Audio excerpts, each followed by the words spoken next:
So నేనైతే చెప్పగలను, అంటే నేను కూడా కొన్నేళ్లుగా ఇండస్ట్రీలో ఉంటున్నాను, ఇంటర్వ్యూస్ చేస్తున్నాను, యూనో దాంట్లో స్టార్స్ ఉంటారు, యాక్టర్స్ ఉంటారు, ఎవ్రీబడి. బట్ చాందిని ఒక అమ్మాయి చాలా చూసీగా స్క్రిప్ట్స్ని తీసుకోవడం అండ్ డిఫరెంట్ కైండ్ ఆఫ్ స్టోరీస్ని చూస్ చేసుకోవడం అండ్ అది చెయ్యడం, ఎస్పెషల్లీ తెలుగు అమ్మాయి అండి. I appreciate that and everybody appreciating that and congratulations for Gaami success. And ఏంటి చాందిని ఫర్ దిస్లా అంటే ఏంటి జనరలీ అంటే వెళ్ళిపోదాం, వచ్చినవన్నీ సైన్ చేసుకొని వెళ్దాం అనేది కాకుండా యూఆర్ ఆల్సో టైం ఇచ్చి చూస్ చేసుకొని చేయడానికి?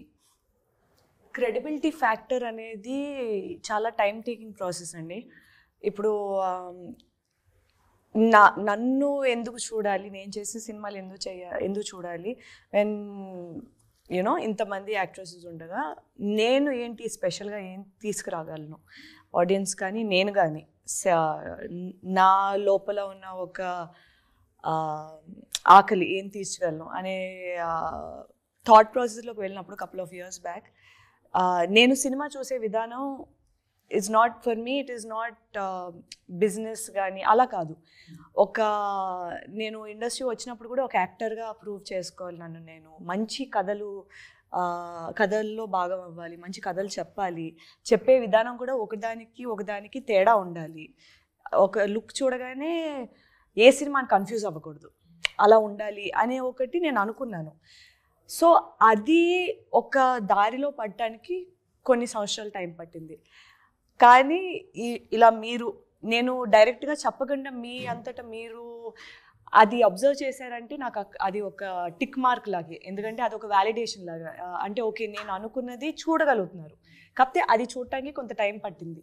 సో అందుకే అంత ఆచితూచి సెలెక్ట్ చేసుకుంటాను నేను సినిమాలు, కథలు. అండ్ చెప్పే కథల్లోని కొంచెం సోల్ ఉండాలి. ఒక అంటే సరదాగా ఉండాలి కానీ ఒక లెసన్ కానీ ఒక ఇన్ఫర్మేషన్ కానీ ఏదో ఒకటి ఆడియన్స్కి వెళ్ళాలి అనే ఒక పాయింట్ ఎప్పుడు నేను మైండ్లో పెట్టుకునేదాన్ని. అండ్ ఇలాంటి సోల్ఫుల్ సినిమాలు, ఇలాంటి సొసైటీకి బాగుంటుంది ఇలాంటి కథలు ముందుకు వస్తే, అలాంటి సినిమాలు చేయడం నాకు చాలా ఆనందం ఇస్తుంది. సో మేబీ అందుకేమో అలాంటి కథలు కూడా నన్ను వెతుక్కుంటూ వస్తున్నాయి.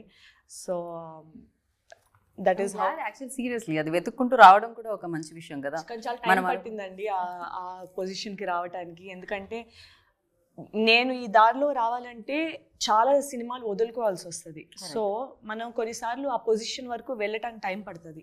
సో అలాంటప్పుడు ఆ సినిమాలు వదులుకునే పరిస్థితిలో మనం ఉండం. కానీ we have to do it, which means కొన్ని సాక్రిఫైసులు చేయాల్సి వస్తుంది, ఒక పర్సనల్ లెవెల్లోని, ఒక ప్రొఫెషనల్ లెవెల్లోని, ఆల్ ఆఫ్ దట్. సో అలా చేసి అడుగు వేసుకుని రావడం వల్ల స్టార్టింగ్లోని చాలా వరకు వర్కౌట్ అవ్వలేదు ఇన్ టర్మ్స్ ఆఫ్ కమర్షియలీ కానీ. కొన్నిసార్లు వర్కౌట్ అవ్వట్లేదు కదా, మళ్ళీ జనరిక్ ఫార్మాట్లోకి వెళ్ళిపోదాము అనే ఒక థాట్ వచ్చినా సరే నేను కన్విన్స్ అవ్వలేకపోయేదాన్ని. ఇలాగే చేయాలి, ఇలాగే చేసి పేరు తెచ్చుకోవాలి అనే ఒకటి ఉండేది లోపటి నుంచి. అలాగే చేశాను. థ్యాంక్ఫుల్లీ అలా వర్కౌట్ అవుతుంది. ఇప్పుడు టైం పట్టింది కానీ వర్కౌట్ అవుతుంది. బికాస్ ఎవ్రీబడి, అందరికీ తెలుసు మీ పేరు చాందిని చౌదరి అని. సో మంచి కథలు ఉంటే అప్రోచ్ అవుతున్నారు, లైక్ శివ గారు లాంటి వాళ్ళు ఉండే ఎవ్రీబడి. సో అది మంచి విషయం కదా. ఎవరో అంటారు, ఒక డైలాగ్ ఉంటుంది, సక్సెస్ వెనకాల పరిగెత్తకూడదు, సక్సెస్ పొందడానికి క్యాపబుల్గా మారాలి అని చెప్పి. Maybe it will take, correct. So అంతే. నాకు కూడా నేను పర్సనల్గా నేర్చుకుంది ఏంటంటే, ఇలాంటి స్టోరీస్ చేస్తున్నప్పుడు ఏంటంటే ఒక సాటిస్ఫాక్షన్ ఉండేది లోపల నుంచి. At any point of time మరి ఎందుకు అని ఎప్పుడు అనిపించలేదు. దెన్ ఐ రియలైజ్ ఇదే నా కాలింగ్, ఇలాగే చేసుకుంటూ వెళ్దాం. అట్లీస్ట్ నాకు ఐఎమ్ ప్రౌడ్ ఆఫ్ ఇట్. నాకు ఈ సినిమా చేసుకున్నందుకు, ఇలాంటి సినిమాలు చేస్తున్నందుకు ఐఎమ్ హ్యాపీ. నాకు సంతోషంగా ఉంది, నా ఫ్యామిలీ సంతోషంగా ఉంది. మిమ్మల్ని అభిమానించి మేము కూడా చాలా సంతోషంగా ఉన్నాం. Keep rocking Chandini. And Harsha గారు వెయిటింగ్ అనమాట. హర్ష గారు నెక్స్ట్ ఆయనే ఆర్డర్లో ఉన్నాను అని ఆయన అర్థమైపోయింది హర్ష గారికి. నా వరకే వస్తుంది క్వశ్చన్, లైన్లో వచ్చింది అమ్మాయి అని చెప్పి. హర్ష గారు, you tell like first Shiva గారు స్క్రిప్ట్ తీసుకొచ్చినప్పుడు మీ దగ్గరికి, ఎస్పెషల్లీ దీంట్లో ఉన్న యూఎస్బీ ఏంటి అంటే, కళ నెరవేర్చుకోవడానికి వయసుతో సంబంధం లేదు. అది 30 అయినా 50 అయినా అవ్వచ్చు. నెరవేర్చుకోవాలి అంతే. అది అజయ్ ఘోష్ గారు ప్లే చేస్తున్నారు. ఎంతోమంది బయట ఉండుంటారు నిజంగానే ఫ్యామిలీ కోసం సాక్రిఫైస్ చేసి బయటకు రాకుండా వాళ్ళ కళల్ని అక్కడే తొక్కేసి అవ్వకపోయి ఉండొచ్చు అంత టైం వెళ్ళిపోయి ఉండొచ్చు ఒక ఫ్లోలో. బట్ ఈ స్టోరీ అలాంటి వాళ్ళందరికీ డెడికేటెడ్గా ఉంటుంది. డెఫినెట్గా ట్రైలర్ చూస్తే నాకు అర్థమైంది. ఫర్ యూ లైక్ ఎలాంటి ఎమోషనల్ బాండ్ క్రియేట్ అయింది when he narrated story to you? So అసలు ఎలా ఉండింది మీ జర్నీ? సో సింపుల్ థింగ్ చెప్పాలంటే ఇప్పుడు శివ కూడా యూఎస్ నుంచి వచ్చాడు. సో మూవీ తీయాలి, డైరెక్షన్ చేయాలని చెప్పేసి ఆ ఆస్పిరేషన్తో వచ్చాడు అనమాట. ఏంటంటే ప్రొడ్యూసర్ని డైరెక్టర్ని యూఎస్ ఏమైనా తయారు చేస్తున్నారా? ఫస్ట్ అక్కడికి వెళ్ళి వస్తున్నారు. సో ఒక విధంగా చెప్పాలంటే మూవీ తన గోల్ చేయటానికి అన్నట్టే ఉంటుంది బేసిక్గా. సో ఫస్ట్ ఆఫ్ ఆల్ చెప్పాలంటే fly high we use to do overseas distribution అనమాట. సో లాస్ట్ 5 years నుంచి we release lot of movies in overseas. So then ప్రొడక్షన్లోకి వెళ్దామని చెప్పేసి we started this movie. And అది కూడా ఏంటంటే ఒక క్లీన్ మూవీ, ఒక మంచి మూవీస్ తీయాలని చెప్పేసి వీ స్టార్టెడ్ అనమాట. So as Shiva is my friend and తన స్టోరీ చెప్పగానే మాకు నచ్చింది. అండ్ టు బి ఫ్రాంక్ చెప్పాలి, it's a message oriented movie to everyone. కరెక్టేనా? మెసేజ్ కరెక్ట్గానే నాకు అందిందా? నేను చెప్పింది కరెక్టేనా? సో ఏజ్ ఏదైనా కళను నెరవేర్చుకున్న క్యారెక్టర్ మూర్తి అంతే కదా? వయసుతో సంబంధం లేదు. వయసుతో సంబంధం లేదు. యా.